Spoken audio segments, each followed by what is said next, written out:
അറിയാതെ ഞാൻ കരഞ്ഞുകൊണ്ട് കിടന്നുറങ്ങിയിട്ടുള്ള സമയങ്ങളുണ്ടായിട്ടുണ്ട്. എൻ്റെ പാർട്ടിയും എൻ്റെ നേതാക്കന്മാർ എന്തുകൊണ്ട് ഇത് വിലമതിക്കുന്നില്ല എന്നൊരു തോന്നലാണ്. പക്ഷേ അതൊക്കെ എൻ്റെ മുറിക്കുള്ളിൽ എൻ്റെ സ്വകാര്യ ദുഃഖമായി ഞാനതൊക്കെ കളഞ്ഞിട്ടുണ്ട്. ഇന്ന് ഇപ്പോഴും എന്നെ നയിക്കുന്ന വികാരം കോൺഗ്രസ് എന്ന വികാരമാണ്. ഞാൻ പഠിച്ച മതേതരത്വം, ജനാധിപത്യം, അതിൽ അടിയുറച്ചു നിന്നുകൊണ്ടാണ് ഞാൻ ഇന്നും സംഘടനപ്പെടുന്നത്. എനിക്ക് നെഹ്റു കുടുംബം എനിക്കത് മറക്കാൻ പറ്റില്ല. ജി കാർത്തികേയനും രമേശ് ചെന്നിത്തലയും അവരുടെ ആ ഒരുമിച്ചുള്ള കൂട്ടായ്മയിലാണ് ഞാനും വളർന്നു വന്നത്. അതുകൊണ്ട് എനിക്ക് കാർത്തികേയനോ രമേശ് ചെന്നിത്തലയോ എന്നെ എവിടെയെങ്കിലും പരിഗണിച്ചില്ലെന്ന് പറഞ്ഞാലും അപ്പോഴൊരു പ്രയാസം തോന്നിയാലും ഒരു പൊക്കിൾക്കുടി ബന്ധം ഇവരെല്ലാ പേരുമായിട്ട് എനിക്കുണ്ട്.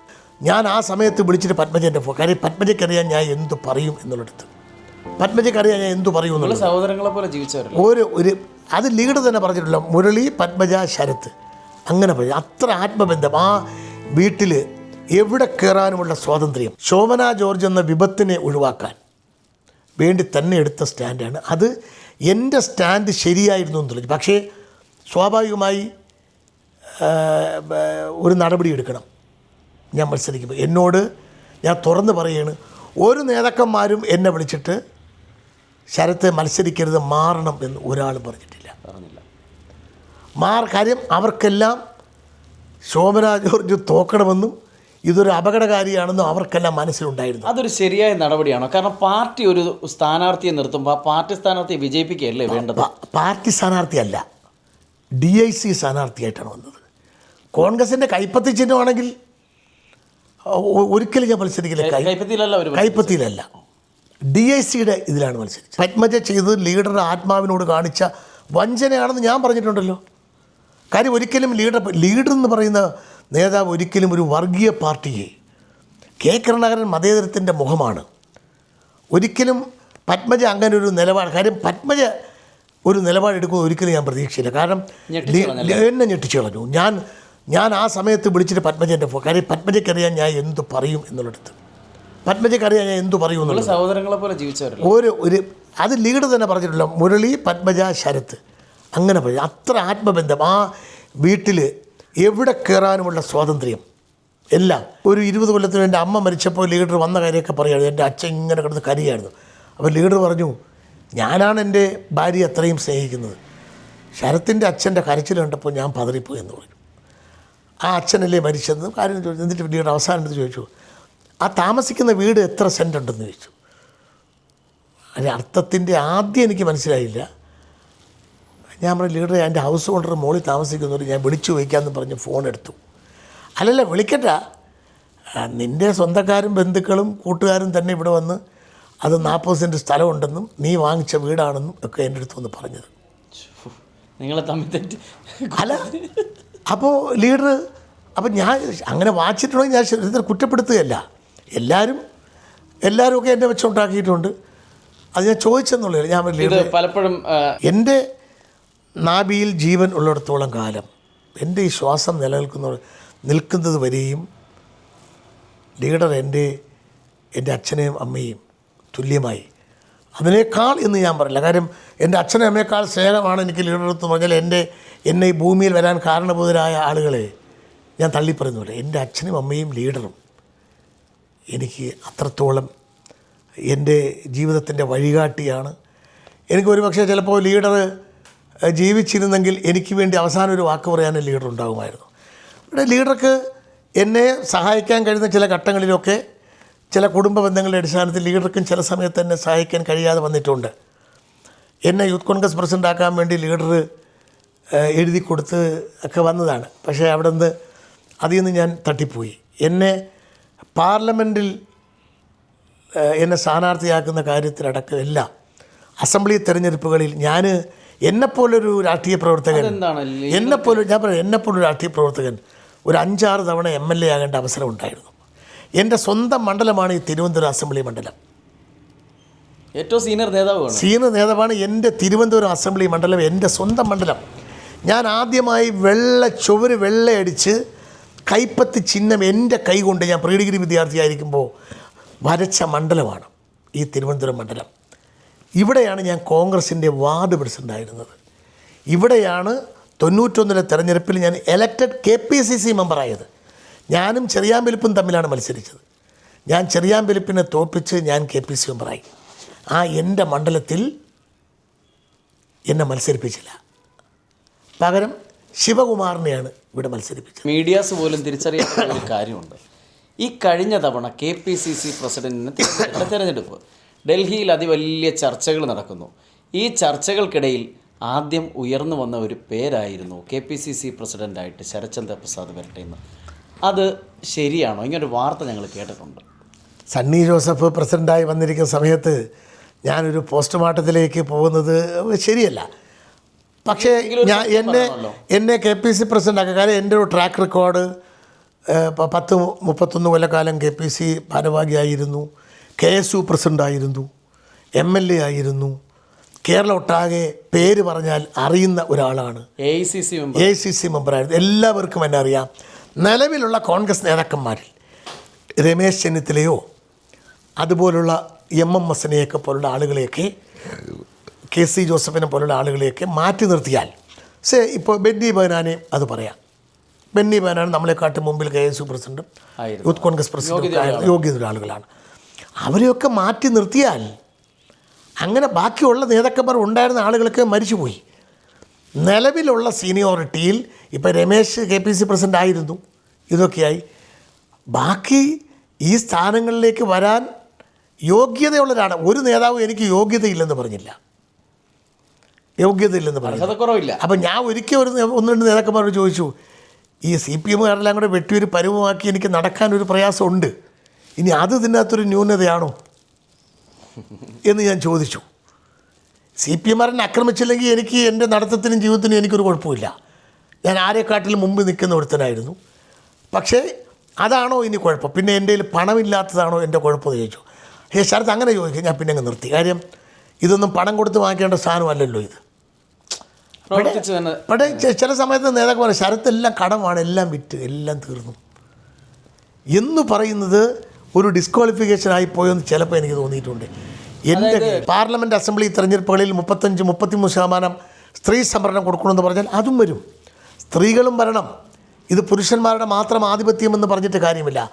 നല്ല സ്ത്രീകൾ, നല്ല വീക്ഷണമുള്ള, നല്ല കുടുംബിനികളായ സ്ത്രീകൾ, നല്ല വീക്ഷണമുള്ള, നല്ല രാഷ്ട്രബോധമുള്ള, നല്ല രാഷ്ട്രീയ ചിന്താഗതിയുള്ള, നല്ല കർമ്മകുശലരായ, സിൻസിയറായ, വഞ്ചനയില്ലാത്ത, കാപട്യങ്ങളില്ലാത്ത യുവാക്കളും സ്ത്രീകളും രാഷ്ട്രീയ പാർട്ടി, കോൺഗ്രസ്സിൽ മാത്രമല്ല എല്ലാ പാർട്ടികളിലും കടന്നു വരണം.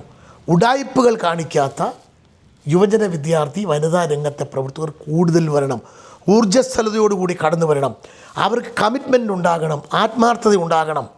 അല്ലാതെ ഈ റീലും സോഷ്യൽ മീഡിയയിൽ കൂടി ഉള്ള ഒരു ഉഡായിപ്പ് ഏർപ്പാട് മാത്രമായി പറ്റില്ല, വേണം. ഇപ്പോൾ സോഷ്യൽ മീഡിയയൊക്കെ നമ്മുടെ സമൂഹത്തിലൊരു പ്രധാനപ്പെട്ട ഭാഗമാണ്. അതുകൊണ്ട് നമ്മൾ നടത്തുന്ന പ്രോഗ്രാംസൊക്കെ സോഷ്യൽ മീഡിയ കാണിക്കണം. നമുക്ക് പറയേണ്ട, പ്രതികരിക്കേണ്ട കാര്യങ്ങൾ സോഷ്യൽ മീഡിയ കൂടെ പറയണം. ഇടപെടുന്ന കാര്യങ്ങൾ സോഷ്യൽ മീഡിയ കൂടെ അറിയിക്കണം. ഇതെല്ലാം ചെയ്യണം. പക്ഷേ ഇത് വെറും സോഷ്യൽ മീഡിയ പ്രോഡക്റ്റുകൾ മാത്രമായി പോകരുത്. കാര്യം എന്നെപ്പോലുള്ള ആളുകൾ, ഇപ്പോൾ ഹസൻ, രമേശ് ചെന്നിത്തല, ഇപ്പോൾ ഉള്ള ആളുകളിൽ ഇരിക്കുന്ന ആളുകൾ എല്ലാ പേരും അന്ന് ഈ സോഷ്യൽ മീഡിയ മൊബൈലൊന്നുമില്ല. നമ്മളെ ഈ ശരീരം കൊണ്ടാണ് കാസർഗോഡ് വരെ പോയി നമ്മളെ മുഖം ആളുകളെ കാണിച്ച് പ്രസംഗിച്ച് പ്രവർത്തിച്ച് സമരം ചെയ്ത് അടി വാങ്ങിച്ച് ആണ് ശരത്ചന്ദ്ര പ്രസാദ് എന്ന പേര് ഇന്ന് കേരളത്തിലെ ആളുകൾ അറിയുന്നത്. സോഷ്യൽ മീഡിയ കൂടിയല്ല. പണ്ടൊക്കെ ഞങ്ങൾ അടികൂടുക അല്ലെങ്കിൽ പോലീസുമായിട്ട് ഏറ്റുമുട്ടുക എന്ന് പറഞ്ഞാൽ ചെന്ന് പോരാടുകയാണ്. ഇപ്പം ചില ആളുകളെങ്കിലും ഉണ്ട്, ചില ബിരുദന്മാരുണ്ട്. അച്ഛനെ ഞങ്ങൾ വന്ന് ഇങ്ങനെ പോലീസുകാരത്തിനെ പറയും, ഞങ്ങൾ വന്ന് കാര്യങ്ങൾ ചെയ്യുമ്പോൾ നിങ്ങളങ്ങ് വെള്ളം അടിച്ചേക്കണം എന്നൊക്കെ പറയും. അങ്ങനെ ഒരു അഡ്ജസ്റ്റ്മെൻറ്റ് സമരം ചെയ്യുന്ന ആളുകളെ മാറ്റി നിർത്തണം. പോരാട്ടത്തിന് വീര്യം വരണമെങ്കിൽ, പോരാട്ടത്തിന് മുഖമുണ്ടാവണമെങ്കിൽ അത് നേർക്ക് നേർക്കുള്ള പോരാട്ടത്തിന് മാത്രമേ ഈ വിജയമുണ്ടാവൂ, കാപട്യമില്ലാതിരിക്കൂ. ഇങ്ങനെയൊക്കെ പറയുമ്പോഴേ ഈ ചില കാര്യങ്ങൾ പറയുമ്പോൾ ഇത്തിരി ആവേശത്തിലേക്ക് വരും. ഈ ആവേശത്തിലോട്ട് വന്നുള്ള ഈ സംസാരങ്ങളും ആ ഒരു പെരുമാറ്റവും സമരമുഖങ്ങളിലെ ആ ഒരു ധൈര്യം കാണിക്കലും ഒരുപാട് പേരുദോഷം ഉണ്ടാക്കിയിട്ടില്ലേ? ഒരുപാട് പേരുദോഷം ഉണ്ടാക്കിയിട്ടുണ്ടല്ലോ.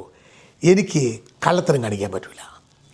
ഞാൻ രാഷ്ട്രീയത്തിൽ എനിക്ക് എന്തെങ്കിലും നേടാൻ വേണ്ടി ഒരാളിനെ നിന്ദിച്ചുകൊണ്ട് ഞാൻ പറയാൻ പോവില്ല. പക്ഷേ എന്നെ നിന്ദിക്കാൻ വരുമ്പോൾ അത് അങ്ങനെയല്ല എന്ന് ഞാൻ പറയും.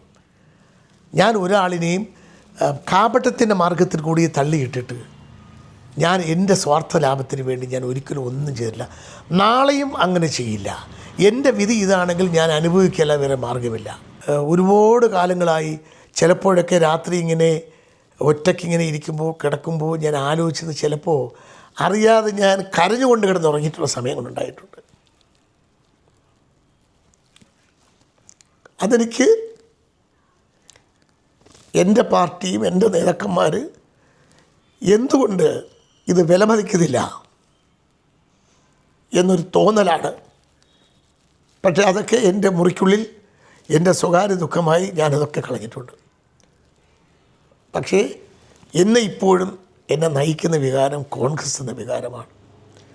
ഞാൻ പഠിച്ച മതേതരത്വം, ജനാധിപത്യം, അതിൽ അടിയുറച്ചു നിന്നുകൊണ്ടാണ് ഞാൻ ഇന്നും സംഘടനപ്പെടുന്നത്. എനിക്ക് നെഹ്റു കുടുംബം എന്ന് പറഞ്ഞാൽ എനിക്കത് മറക്കാൻ പറ്റില്ല. ഇന്ദിരാഗാന്ധി മുതൽ നെഹ്റുജിയൊക്കെ അങ്ങനെ ദൂരെ ഇതാണ്, ഇന്ദിരാജിയൊക്കെ അടുത്ത് അറിയാൻ കഴിഞ്ഞ ആളുകൾ. ഇന്ദിരാജി മുതൽ ഇങ്ങോട്ട് ആ നെഹ്റു കുടുംബത്തോടുള്ള എൻ്റെ കമ്മിറ്റ്മെൻറ്റ്, കേരളത്തിൽ കെ കരുണാകരനോടുള്ളൊരു കമ്മിറ്റ്മെൻറ്റ്, അദ്ദേഹം മരിച്ചതിന് ശേഷവും ഞാൻ അദ്ദേഹത്തിന് വേണ്ടി വാദിക്കാറുണ്ട്. അത് എന്നും തുടരും. ഞാൻ ഇപ്പോഴും കെ കരുണാകരൻ എൻ്റെ ഗുരുവാണ്, അദ്ദേഹമാണ് എൻ്റെ എല്ലാം എന്ന് പറഞ്ഞാൽ ആരെങ്കിലും ചിലപ്പോൾ മനസ്സിൽ യവ ഇപ്പോഴും വലിയ ഗ്രൂപ്പാണല്ലോ എന്നൊക്കെ അങ്ങനെ ആർക്കെങ്കിലും തോന്നിയാലും എനിക്ക് പ്രശ്നമില്ല. കാര്യം എനിക്ക് കാപട്യമില്ല.